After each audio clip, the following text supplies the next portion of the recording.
Maharashtra 39 news network. सत्य बातमी, ठाम भूमिका.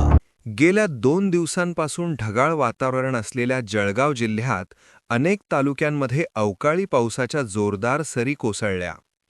काही भागांत गारपीटही झाल्याने वादळी वाऱ्यासह आलेल्या या पावसाने ऐन बहरात असलेल्या रब्बी हंगामातील पिकांचे मोठे नुकसान केले आहे.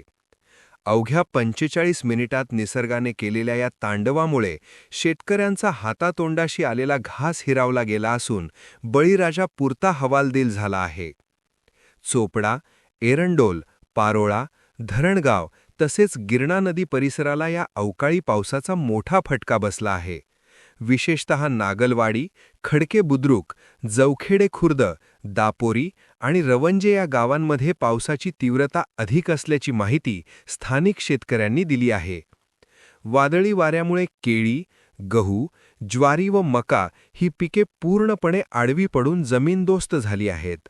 काढणीच्या तोंडावर आलेली पिके उद्ध्वस्त झाल्याने शेतकऱ्यांचे मोठ्या प्रमाणात आर्थिक नुकसान झाले आहे. पावसामुळे कडबा ओला झाल्याने जनावरांच्या चाऱ्याचाही प्रश्न गंभीर बनण्याची शक्यता व्यक्त केली जात आहे.